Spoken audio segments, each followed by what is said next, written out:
नमस्कार दर्शकों, आप सभी का हार्दिक स्वागत है डीएचपी न्यूज़ चैनल में, जहां हम हिमाचल प्रदेश के हर जिले की बड़ी खबरें आपको बताते हैं। साथ ही आपको महत्वपूर्ण जानकारी भी दी जाती हैं। यदि आप चैनल पर नए हैं तो चैनल को प्लीज़ सब्सक्राइब ज़रूर कर लें, ताकि आपको इसी प्रकार की महत्वपूर्ण जानकारी और बड़ी खबरें मिलती रहें। चलिए शुरुआत करते हैं और जानते हैं आज के मुख्य समाचार। हिमाचल में 4 संक्रमितों की मौत, 146 नए पॉजिटिव, जाने सक्रिय केस। हिमाचल प्रदेश में बुधवार को 4 कोरोना पॉजिटिव मरीजों की मौत हो गई। इनमें कांगड़ा जिला में 74 वर्षीय बुजुर्ग, मंडी में 56 वर्षीय पुरुष, चंबा में 62 वर्षीय महिला और हमीरपुर में 55 वर्षीय महिला ने दम तोड़ा है। उधर प्रदेश में कोरोना के 146 नए मामले आए हैं। प्रदेश में कोरोना मृतकों का आंकड़ा 3606 पहुँच गया है। वहीं अब तक कोरोना के 2,15,074 मामले आ चुके हैं। इनमें से 2,09,748 ठीक हो चुके हैं। कोरोना सक्रिय मामले 1,703 हो गए हैं। इसमें से बिलासपुर जिले में 127, चंबा में 91, हमीरपुर में 230, कांगड़ा में 380, किन्नौर में 29, कुल्लू में 60, लाहौल स्पीति में 33, मंडी में 354, शिमला में 257, सिरमौर में 8, सोलन में 89 और ऊना में 51 सक्रिय मामले हैं। बीते 24 घंटों के दौरान 138 मरीज ठीक हुए हैं और कोरोना की जाँच के लिए 9,972 लोगों के सैंपल लिए गए। मनाली लाहौल की ऊंची चोटियों पर हल्का हिमपात, 12 सितंबर तक येलो अलर्ट जारी। प्रदेश के विभिन्न क्षेत्रों में 12 सितंबर तक येलो अलर्ट जारी किया गया है। इस दौरान राज्य के ऊंचाई वाले क्षेत्रों में बर्फबारी, जबकि मैदानी और मध्यम ऊंचाई वाले भागों में बारिश की चेतावनी है। मौसम विभाग का प्रदेश में 14 सितंबर तक मौसम खराब रहने का पूर्वानुमान है। राजधानी शिमला में बुधवार को मौसम शुष्क रहा और बाजारों में अन्य दिनों की तरह रौनक बनी रही। मौसम विज्ञान केंद्र शिमला के अनुसार न्यूनतम तापमान 2 से 3 डिग्री सेल्सियस और अधिकतम तापमान 1 से 2 डिग्री सेल्सियस नीचे दर्ज किया गया। प्रदेश में मौसम ने बुधवार को करवट बदली है। येलो अलर्ट के बीच मनाली और लाहौल स्पीति की चोटियों पर हल्का हिमपात व बारिश हुई, जबकि कांगड़ा जिला में भी मंगलवार रात से बुधवार सुबह 10 बजे तक बारिश हुई। राजधानी शिमला समेत प्रदेश के कई क्षेत्रों में दिन भर बादल छाए रहने से गर्मी से राहत मिली। शाम को शिमला में भी बारिश हुई। अटल टनल में एचआरटीसी बस ने किया ओवरटेक, 7500 रुपये जुर्माना। अटल टनल रोहतांग होकर लाहौल जा रही हिमाचल पथ परिवहन निगम की बस ने सुरंग के भीतर ओवरटेक कर दिया। हालांकि बस के आगे चल रहा ट्रक बस चालक को आगे निकलने का सिग्नल दे रहा था। इसके बाद भी बस चालक ने ओवरटेक कर दिया। डबल लेन रोहतांग टनल के भीतर वाहनों को ओवरटेक करना मना है। इससे किसी तरह का नुकसान नहीं हुआ है। इसका वीडियो सोशल मीडिया पर भी वायरल हो रहा है। निगम की बस का वीडियो पीछे से जा रही एक गाड़ी में सवार व्यक्ति ने बनाया है। उधर पुलिस अधीक्षक कुल्लू गुरदेव शर्मा ने कहा कि अटल टनल के भीतर ओवरटेक करने पर एचआरटीसी पर 7500 रुपये का जुर्माना किया है। कहा कि टनल के भीतर ओवरटेक करना जोखिम भरा है, साथ ही इस पर कड़ा प्रतिबंध है। रामपुर से रोहडू जा रही बस पर पहाड़ी से गिरा पत्थर, 2 यात्री घायल। हिमाचल प्रदेश के किन्नौर जिले के बाद अब रामपुर उपमंडल में पहाड़ियों से चट्टाने और पत्थर गिरने का सिलसिला शुरू हो गया है। बुधवार को रामपुर से रोहडू जा रही बस पर तकलेज के समीप पहाड़ी से पत्थर आ गिरा। गनीमत रहे कि हादसे में कोई जानी नुकसान नहीं हुआ, लेकिन हादसे में 2 लोग घायल हो गए हैं। घायलों को तकलेज में प्राथमिक उपचार देने के बाद रामपुर के खनेरी अस्पताल रेफर किया गया है। बुधवार को निजी बस रामपुर से रोहडू की ओर जा रही थी। तकलेज के साथ लगते डमराली क्षेत्र में दोपहर करीब 2:15 बजे पहाड़ी से एक पत्थर छत फाड़कर बस में आ गिरा। हादसे में बस में बैठे 2 लोग चोटिल हो गए। केंद्रीय स्वास्थ्य मंत्री से मिले CM Jairam, bulk drug pharma park स्वीकृत करने की मांग उठाई। मुख्यमंत्री जयराम ठाकुर ने बुधवार को नई दिल्ली में केंद्रीय स्वास्थ्य एवं परिवार कल्याण तथा रसायन व उर्वरक मंत्री मनसुख एल मंडाविया से भेंट की। मुख्यमंत्री ने केंद्रीय मंत्री से प्रदेश के लिए बल्क ड्रग फार्मा पार्क स्वीकृत करने का आग्रह किया। उन्होंने कहा कि हिमाचल प्रदेश एशिया में फार्मा हब है और बल्क ड्रग फार्मा पार्क की स्वीकृति से प्रदेश में औद्योगिकरण को बढ़ावा मिलेगा और लोगों के लिए रोजगार के अवसर सृजित होंगे। मुख्यमंत्री ने उन्हें प्रदेश में 100% पात्र आबादी को कोविड-19 वैक्सीन की पहली डोज प्रदान करने के बारे में अवगत करवाया। उन्होंने कहा कि कठिन भौगोलिक परिस्थितियों के बावजूद राज्य में वैक्सीनेशन का 103% लक्ष्य प्राप्त हुआ है, जिसमें प्रवासी श्रमिक और पर्यटकों का टीकाकरण भी शामिल है। उन्होंने राज्य को पर्याप्त मात्रा में वैक्सीन उपलब्ध करवाने के लिए केंद्रीय मंत्री का आभार व्यक्त किया। 20 तक करें आवेदन, 6वीं से 12वीं तक के विद्यार्थी ले सकते हैं भाग। बाल विज्ञान सम्मेलन के लिए सूबे के सरकारी व निजी स्कूल 20 सितंबर तक ऑनलाइन पोर्टल पर बच्चों के आवेदन कर सकते हैं। सभी स्कूलों को यूज़र नेम व यूज़र पासवर्ड उपलब्ध करवाए गए हैं, जिससे ऐप पर जाकर बच्चों के नाम रजिस्टर किए जा सकें। आवेदन के लिए 4 सितंबर से पोर्टल शुरू कर दिया गया है। सम्मेलन में प्रदेश भर के सैकड़ों विद्यार्थी भाग लेते हैं।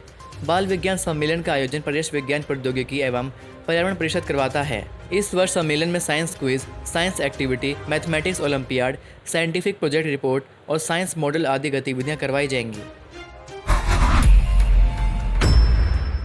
यूजी पीजी के विद्यार्थियों को राहत, परिणाम के एक हफ्ते बाद मिल पाएगी अंक तालिका। हिमाचल प्रदेश विश्वविद्यालय के यूजी और पीजी कोर्स करने वाले लाखों छात्र छात्राओं को डिग्री की अंतिम परीक्षा के परिणाम घोषित होने के साथ ही पूरी डिग्री की समग्र अंक तालिका भी जारी हो जाएगी। विद्यार्थियों को इस अंक तालिका के लिए लंबा इंतजार नहीं करना पड़ेगा। परिणाम घोषित होने के एक सप्ताह के भीतर समग्र अंक तालिका को प्रिंट करवा दिया जाएगा और संबंधित कॉलेजों को भेज दिया जाएगा। इसकी फीस भी नहीं लगेगी। एक सप्ताह के भीतर यदि किसी विद्यार्थी को अंक तालिका की आवश्यकता पड़ेगी तो उन्हें संबंधित कॉलेज से अनापत्ति प्रमाण पत्र साथ लाना होगा। उन्हें हाथों हाथ समग्र अंक तालिका दे दी जाएगी। विश्वविद्यालय इस बार घोषित किए जा रहे स्नातक डिग्री कोर्स के अंतिम वर्ष के परीक्षा परिणाम के साथ यह व्यवस्था लागू करने जा रहा है। इसे पीजी कोर्स में भी इस सत्र से लागू कर दिया जाएगा। अंतर्राष्ट्रीय कुल्लू दशहरे में इस बार आएंगे सभी देवी देवता, शोभा यात्रा भी होगी। देव महाकुंभ अंतर्राष्ट्रीय कुल्लू दशहरा में इस बार सभी 300 देवी देवता आएंगे। 15 अक्टूबर से शुरू होने वाले इस महोत्सव में भगवान रघुनाथ की भव्य रथ यात्रा भी होगी और नरसिंह देव की जलेब भी निकलेगी। हालांकि देवलों की संख्या कम हो सकती है। इस बार भी परंपराएं ही निभाई जाएंगी, लेकिन सभी देवी देवताओं के साथ। बीते साल मात्र 7 देवी देवताओं को ही बुलाया था, जबकि 1 दर्जन पहुंचे थे। दशहरा के लिए कुछ शर्तों के साथ सभी देवी देवताओं को निमंत्रण दिया जाएगा। इसमें देवरथों के साथ मुख्य कारकुन और भजंत्री ही शामिल होंगे। उपायुक्त कुल्लू एवं दशहरा उत्सव समिति कुल्लू के उपाध्यक्ष आशुतोष गर्ग ने बताया कि बीते साल की तरह इस बार भी ना तो लालचंद प्रार्थी कला केंद्र में सांस्कृतिक कार्यक्रम होंगे और न व्यापारियों के लिए मेला बाजार सजेगा। इस सप्ताह समिति की बैठक में सब फाइनल हो जाएगा। देश में इलेक्ट्रिक वाहनों के उपयोग वाला मॉडल राज्य बनेगा हिमाचल, नादौन में बनेगा ट्रांसपोर्ट नगर। हिमाचल प्रदेश को देश भर में इलेक्ट्रिक वाहनों के उपयोग करने वाला मॉडल राज्य बनाया जाएगा। बुधवार को सचिवालय में परिवहन विभाग की समीक्षा बैठक में यह फैसला लिया गया। नादौन में ट्रांसपोर्ट नगर बनेगा। इसमें वर्कशॉप, गाड़ियों के सामान की दुकानें, ड्राइविंग स्कूल, मेडिकल सेंटर आदि का निर्माण होगा। बैठक की अध्यक्षता परिवहन मंत्री बिक्रम सिंह ठाकुर ने की। उन्होंने कहा कि इलेक्ट्रिक वाहनों के उपयोग से प्रदेश में पर्यावरण संरक्षण होगा। इलेक्ट्रिक वाहन नीति का कार्यान्वयन होने से लोगों को पुराने वाहनों की जगह इलेक्ट्रिक वाहन खरीदने के लिए प्रेरित किया जाएगा। मंत्री ने कहा कि लोगों की सुविधा के लिए प्रदेश में वाहनों के चार्जिंग स्टेशन और चार्जिंग पॉइंट अधिक से अधिक संख्या में विकसित किए जाएंगे। पेट्रोल पंप और अन्य स्थानों पर भी यह सुविधा उपलब्ध होगी। रूस से आया मुख्यमंत्री जयराम का नया हेलीकॉप्टर 38 दिन बाद हुआ खराब। रूस से आया मुख्यमंत्री जयराम ठाकुर का नया हेलीकॉप्टर 38 दिन बाद ही खराब हो गया है। गियरबॉक्स में तकनीकी खराबी के कारण इसे अनाडेल मैदान में खड़ा करना पड़ा है। अब इसकी जांच के लिए रूस से टीम आएगी। इसके स्थान पर स्काई वन एयरवेज कंपनी ने छोटा हेलीकॉप्टर भेजा है। रूस की स्काई वन कंपनी के इस चॉपर का नाम MI-172 है। इसे 5,10,000 रुपये प्रति घंटे की दर पर लीज पर लिया गया है। 1 महीने पहले ही रूस से मुख्यमंत्री का नया चॉपर हिमाचल आया था। इससे पहले विपक्षी कांग्रेस ने भी जयराम सरकार को खूब घेरा था कि कोविड संकट में सरकार नया हेलीकॉप्टर लीज पर लेकर फिजूल खर्ची कर रही है। विवाद के बाद संसदीय कार्य मंत्री सुरेश भारद्वाज को प्रेस वार्ता कर सफाई देनी पड़ी थी कि पवन हंस कंपनी का इससे पहले वाला हेलीकॉप्टर पुराना हो गया था। हिमाचल सरकार जल्द करेगी 1500 शिक्षकों और गैर शैक्षणिक कर्मचारियों को परमानेंट। हिमाचल सरकार शैक्षणिक और गैर शैक्षणिक कार्यरत लोगों को बड़ा तोहफा देने जा रही है। हिमाचल के सरकारी स्कूल और कॉलेज में अनुबंध आधार पर कार्यरत 1500 के करीब शिक्षकों और गैर शिक्षकों को जल्द ही सरकार परमानेंट करेगी। जिन कर्मचारियों का 30 सितंबर तक 3 साल अनुबंध का कार्यकाल पूरा हो गया है, उन्हें सरकार परमानेंट करेगी। शिक्षा विभाग ने इसे लेकर प्रक्रिया शुरू कर दी है।